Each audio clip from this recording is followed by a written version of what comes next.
The mainstream approach to selling WordPress maintenance plans is failing a lot of people. And yesterday, I posted a link to like a mainstream article about how to go on and sell WordPress maintenance plans and why, if you're not doing that, then you're missing out on potentially thousands of dollars per year, if not per month, depending on how many plans you sell, right? So is that true? What's the deal? Why is that the case? And, is there a better approach to onboarding clients into monthly retainers that really connects with them in a more meaningful way than WordPress maintenance plans? So as we talk about that, let's go through what the actual mainstream approach to selling WordPress maintenance plans is, and then we'll talk about why that's not working. And then we'll wrap up with, some ideas for things that you can do that are a lot better and more effective with regard to onboarding clients into monthly retainers. So with that being said, after this, I'm going to post a link in the WordPress group or the Facebook group to an article that I've written. So like if you want to get some more details on this, you can check out that link. So let's go ahead and dive into it. So there's this article out there, and there's so many of them. I tend to see several of them per month come up, and that's why I'm talking about this today, because this is the kind of thing where I feel like there's a lot of WordPress developers out there who really want to get recurring revenue coming in for their business, those monthly retainers, and they're reading business advice like this, but it's not really effective. Like they go out and give it a try and it's not working. And, oftentimes the opener for a WordPress maintenance article or something like that would be like, how would you like to make an extra $250 per month? And how much money are you leaving on the table if you don't have these contracts coming in? And so people get encouraged to go give it a try, but most people are failing at doing this.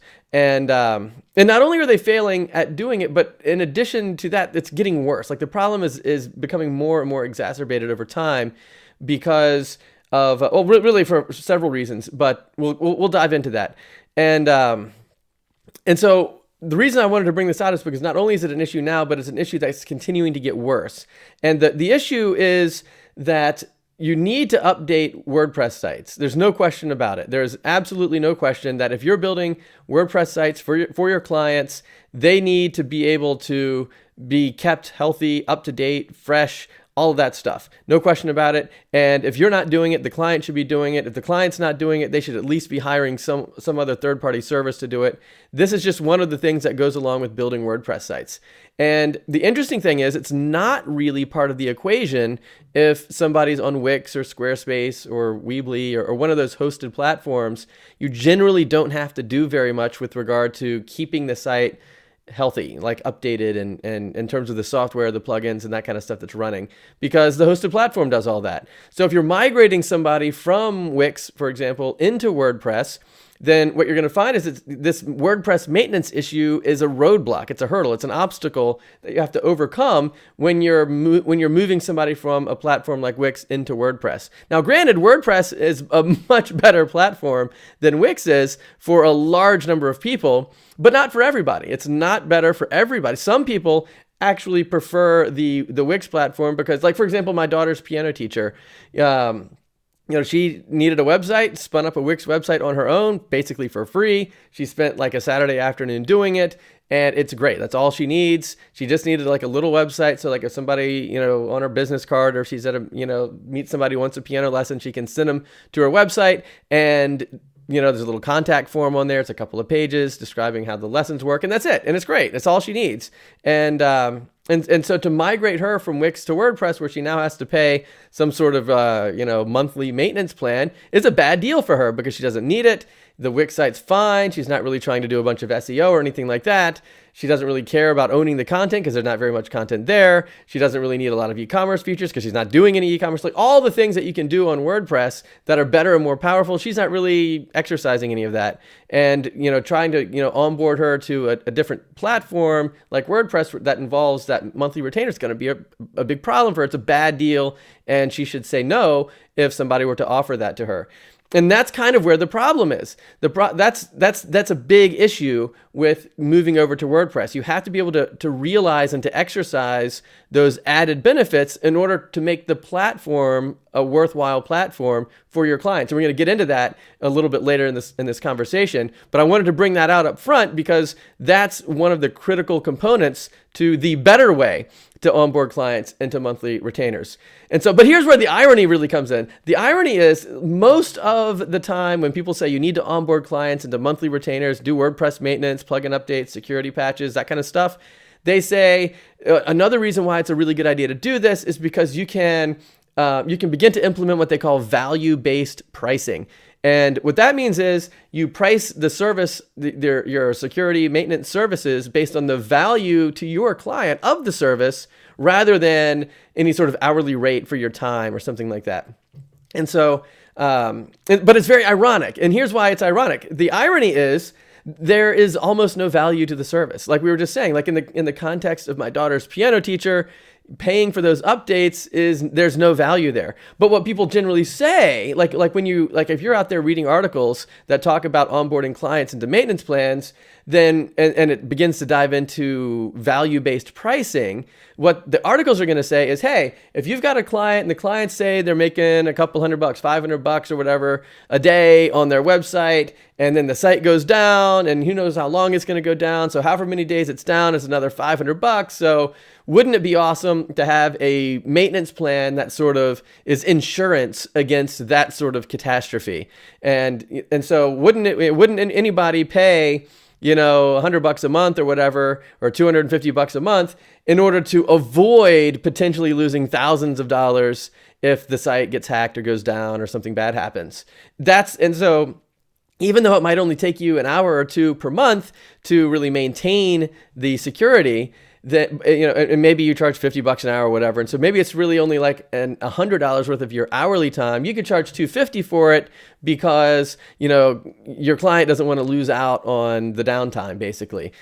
But here's the thing: for that's what the mainstream approach is. That's the pitch, basically. That's what most people are saying is the best way to pitch WordPress maintenance plans, as if it's insurance against some future catastrophe that would be some sort of a negative impact. And but here's the thing: none of the underlying presuppositions of that pitch actually apply to most clients. And so what I mean by that is, most clients, first of all, they're not making $500 a day on their website or $1,000 a day on their website. And so if the site goes down, they really don't have that super negative downside that they're insuring against. So that's really kind of off the top, one of the really big problems with trying to onboard clients and with this insurance plan mentality. But here's the other thing. It's not really... The insurance plan, the insurance model is in fact a good analogy, but not in the way that people are intending it to be. And what I mean by that is, if the site goes down, it's not very expensive to fix it. And so for most, obviously there's some clients that are doing massive e-commerce, like for example, if the Cart66 site went down or whatever, that would be a big problem. And of course, we pay, thousands of dollars per month to monitor and maintain that. And so that's one thing. But most people are not in that situation where they're making a lot of money and they have to have the site up there. Most people aren't Amazon, for example. And so it's generally not very expensive to fix the problem, even if you had to completely rebuild the entire site. From my research and from my experience, most people are selling websites for about $1,500, $1,000, maybe $2,000. And so even if you had to just completely trash the old site and put the new and rebuild a completely new site, you're only down a couple $1,000s at most. And so if you're paying $250 per month or whatever, even if it was just $200 per month over 12 months, that's over $2,000. So like if you had that insurance plan for a year, you would be paying more for the maintenance plan than it would cost to rebuild the whole site. And clients are realizing this, and clients are like, duh, of course, this is a bad deal, because why don't we just roll the dice, and if something bad happens, I'll call you back and then we'll fix it at that time. And generally speaking, fixing the hack is pretty simple to do. You can just restore a backup from a couple of days ago and you're good to go. It's maybe a day of time at most, and you don't have to spend, thousands of dollars to do it. You just roll back to a previous backup or whatever. maybe get a little bit of help, securing the patch that caused the problem or whatever, maybe update a plugin or something. But for the most part, it's not a very expensive thing to try to fix. And certainly not as much as the entire cost of the website. And even if it was the entire cost of the website, you could buy a whole brand new website for the cost of an annual maintenance package at $250 per month. And so that's why it's a bad deal. So you're basically insuring against something inexpensive, relatively inexpensive for most clients. And that's the irony. The irony of the insurance plan analogy is people don't insure against inexpensive problems. Like I buy stuff on Amazon all the time, sure everybody else does too. And one of the things that I was buying just recently was like a headset for my daughter to use in her online Spanish class. The headset was like $19 or something like that. And, I'm checking out and then this little banner pops up and says, hey, do you want to, buy the insurance plan on the headset it was like, I don't know, like $5 or $7 or something like that. And I was like, if the headset breaks or whatever, I'll spring the extra $19 and buy another one. I don't want to bump the price up of the headset 50% or whatever to, insure against something that is inexpensive to fix. And generally speaking, just in life, if something is not that bad to replace altogether, then I don't bother insuring it because what's the point of the insurance at that point? Just kind of roll the dice. On the other hand, if it's something really expensive, like your house or your car or your health or something that's going to be really expensive if it goes bad, get insurance for that. But that's what's happening here with the clients that aren't buying these maintenance plans, is they're saying, hey, fixing the problem's not that expensive, and therefore I'm not going to pay monthly for it. I'll just roll the dice, and if something bad happens, we'll worry about it then. A stupid idea. They shouldn't be doing that, but that's what's happening. That's what they're thinking. And then it's compounded with sometimes people try to inject prepaid hours into their maintenance plans. Maybe here's 5 hours of my time at a discounted hourly rate. That, so it's cheaper to just prepay my time than it would be to, hire me on the fly, when you need it, call me up. And, so you discount the hourly rate. But here's the other thing. People are they don't accept that either because they don't know what to do with the prepaid hours. And so, I talk to people all the time, even, people good-hearted, real people out there trying to work with their clients like this. They'll send out emails, say, hey, you got 5 hours of my time. You don't want to lose that. Tell me what to do. I'll do something. I'm here for you. And then, of course, clients, don't reply. They don't know what to do. And so, that prepaid hourly rate at a discount thing, that doesn't help the situation either. And so, so that's kind of the problem. And in addition to that, the reason why it's getting worse is because these other hosted platforms or these other environments where you don't have to have a maintenance plan, they're getting better and better.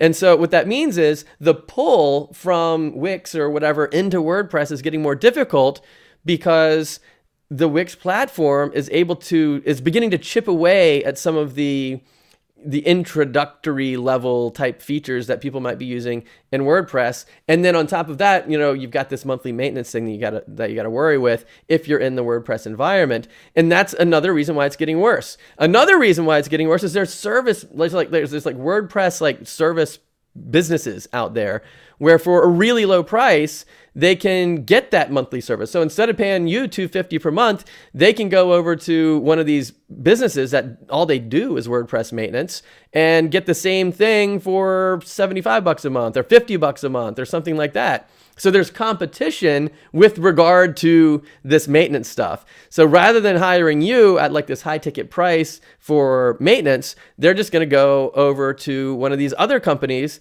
where maybe they've got people working from overseas, in other countries where the hourly rate for those types of people to do this kind of work is pretty low. So they can charge less for it, less than you could charge. And so that's another issue. So that's another reason why these maintenance plans are really, really hard to sell. So when people, and in fact, the link that I shared yesterday in the Facebook group, if you check that out and go and kind of scroll down to the bottom of that article and take a look at the comments, the very first comment right at the top is a guy who runs one of these WordPress maintenance plan packages in his business. And he was saying he charges between $5 and $13 per month to do this kind of maintenance stuff. And he says literally he says nearly all of my clients find my $12.95 per month rate too high. And so what that really brings out is it doesn't really matter what you charge. It doesn't matter if you're charging $200 a month, $100 a month, or apparently $12.95 according to this guy. Whatever the cost is, it's too high of a cost for your clients. And they're not seeing the value in it. And the reason they're not seeing the value in it is there really isn't any value in it. It's not a valuable thing to offer. And all the people that are out there today, it used to be more valuable, by the way. I'm not saying that everybody is wrong or misguided. What I'm saying is they're outdated. That's really what the big problem is. It used to be more of a thing to do to have these maintenance plans in place to try to get, to get clients on these monthly retainers, and that was a big deal.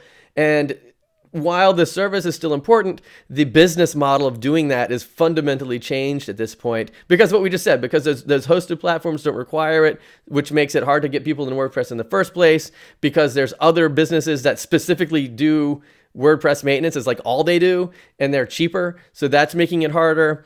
And in fact, sometimes hosting companies flat out will do it yourself. Like if you're hosting at, I don't know, I can't think of all of the different names of the ones, but like Flywheel, for example, is a hosting company that they'll update your plugins and stuff kind of on the fly. In fact, WordPress itself updates itself kind of on the fly to kind of help mitigate this outdated software problem. And so all of those things are relatively new things that have happened that makes it really difficult to onboard clients into these maintenance plans.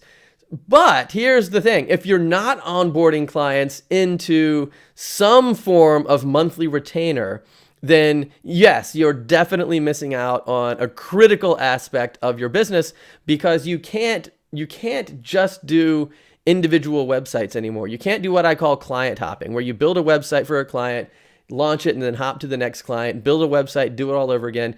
That's not going to be a sustainable business. And that's getting way worse too, because of many of the same reasons we've already talked about with the maintenance plans. So what you really need to be doing is you need to be seeking out clients that you can build a really nice website for, online platform, online presence, whatever you want to call it. When I say website, I very seldom mean an actual just a website with a couple pages and a form or whatever. I'm talking about an entire online platform, an online presence that means something for the client, that actually performs beneficial business objective goals are getting won by these platforms. So that's what I'm talking about. And so there needs to be that upfront build out price, and there needs to be that ongoing monthly retainer. And if you want to onboard clients into monthly retainers, you have to make the monthly retainer be something that generates tangible business value to your client, like forward-looking value, not like insurance against something bad that might happen, but like offense. Like we're talking about playing offense instead of defense. Now, like keeping the software up to date and plugin updates, that's like a defensive sort of tactic to make sure that things go okay. And you need that. But what you really want to do is you want to pack the monthly retainer with offense, like attack type things that will go out and actually win clients, win calls, generate more leads, generate more revenue, introduce new revenue streams, get existing clients to become repeat clients. All of these are types of things where like it affects the bottom line of the business. It makes a meaningful impact for the clients that you're working with, that generates more revenue for them, which helps them be able to afford the package in the first place. So for example, there's nothing that you're putting in a maintenance plan that's going to help your client afford the package. And that's why people say they can't afford it, because they've already spent all they think they can spend on the website. So the monthly maintenance plan, there's nothing that's helping them do that. On the other hand, if you pack the plan with some marketing things that you can put in place, maybe some e-commerce things, right? The things that really drive the clients, the business objective things, streamlining their workflow. I mean, there's so many different things. There's almost an infinite list of things that you could be putting into these maintenance plans that you can be working with your clients month to month on, that actually drives the business forward, that actually raises them up to a level of success that's beyond what they had thought of in the first place. The reason they're hiring you is they want results. They need help. They want help. They're crying out for it. And very few people are coming to the table offering the kind of results that the clients are really looking for. And of course, that's what this group is all about. The podcast that I do, that's what that's all about. The DoubleStack program literally shows you exactly how to go about doing that, how to be intentional about pursuing the types of clients that you can serve the best, how to figure out what that market is, how to bring your ideal clients out of that market, how to meet with them in a way that brings your skill set, like all the skills and expertise, and if you have degrees and all the things that make working with you significantly and fundamentally better than people that are just getting started, or the my nephew can do it kind of thing, or even the you from last year, right? So all of the different types of things. Are you tapping into all of the things that you know how to do? And so I talk to a lot of people that can do photography and videography and SEO and social media management and branding, and they've got degrees from college or whatever on communication and all of these types of things. And when they're presenting their services to their clients, and then their clients turn around and say, hey, I can get that cheaper from somewhere else, or I've got a friend that can do it for cheaper, or I'll do it myself, then it begins to develop. You get massively frustrated by that because you're saying, I've got years and years of experience and expertise that can really crush it for you. And they're saying, I don't see the value in that. Why can't my nephew do it for half the price or for free or whatever? And so the DoubleStack program is specifically designed to fix that problem. So you're intentionally pursuing the clients that you can serve the best, and then elevating those clients to a level of success that they can't achieve from anywhere but with you. Especially not somebody who's inexperienced and has no concept of what's going on, and all they know how to do is build a website. So the shift is, we're not focusing on the individual services, we're focusing on the outcomes for having successfully implemented those services. That's a really big point. I'll say it again. We're not focusing on the individual services, we're focusing on the outcomes that come from successfully implementing those services. And of course, knowing how to successfully implement the services is very different from just spinning up a website or or trying to get people to sign up for a newsletter or something like that. And so the DoubleStack program is me coming alongside you and helping you restructure the way that you talk about your business so that you're really tapping into all that you can bring to the table, so that you can differentiate yourself from all the other people who can't do half of what you can do, but they're saying the same words. That's what the real problem is. So the big issue here that I wanted to bring out today with these maintenance plans is that the mainstream approach is failing. It's frustrating. People get really frustrated by it because it seems like it's working for other people, and it used to. It used to work pretty well for other people, but if you're feeling like you're not having the success now, then obviously there's a lot of things that have changed that are causing that. For example, we went over a bunch of them, right? So like other platforms don't require it, so kind of the pull from Wix to WordPress is hard because that's an extra expense there. All of the other platforms and whatever that are not platforms, but businesses that actually specialize just in WordPress maintenance are driving the prices down. You can hire like a virtual assistant on Fiverr or Upwork or whatever to kind of do the stuff for you, and to kind of really put the icing on the cake, a lot of it's just flat out automated already anyway. Just WordPress updates itself now, so there's a lot of things that are really driving these things down. But the mainstream approach to how to get retainers is still the same as it was a couple of years ago, and now people are getting frustrated, feeling like they're inadequate, feeling like it just doesn't work for them, and it's it's a big downer. And what I'm telling you here is, you need to keep doing those services, but put that in there just as like a tiny line item into a much larger overview of offensive tactics to go out and really drive business results. And I'm going to share a link, and in that link I'm going to put there's more detail about what we're talking right now. At the bottom of that, there'll be two other links to previous training sessions that we've done here in this group about onboarding clients into monthly retainers, and how do you make a WordPress care plan that your clients actually care about. We'll be talking about all that, and you'll see those links as well. But if this is the kind of thing that's kind of resonating with you, you're seeing that you want to onboard clients into these monthly retainers, you're kind of struggling with it, and you feel like maybe you're using these outdated tactics that aren't really working very well anymore for a lot of people, and you want to talk about that so that you can really tap into your experience. And if you're feeling really frustrated because that you've got a dramatically different set of skills than someone who's just getting started or somebody's nephew or whatever, but you're not feeling like you can tap into that in a way that your clients are understanding the value, then, let's get on the phone and talk about that. You can head over to doublestack.net/call and you can find my schedule there. You can pick a time that works really well for you, and we'll get on the phone for 45 minutes, you and me one-on-one, talking about this very thing.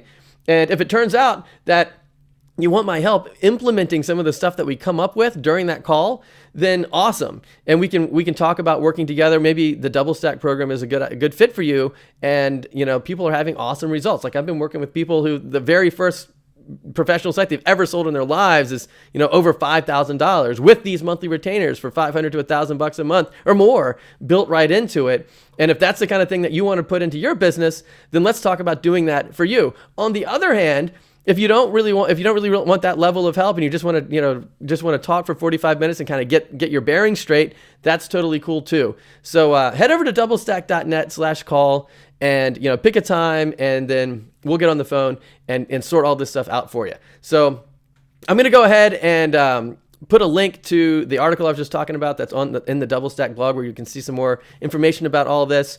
And if you have any questions or comments about this, go ahead and put that in the comments section, and I'll be kind of checking on that throughout the week. And we'll be back together on Tuesday for another training session. All right, guys, until then, high five, boop, and we'll see you next time.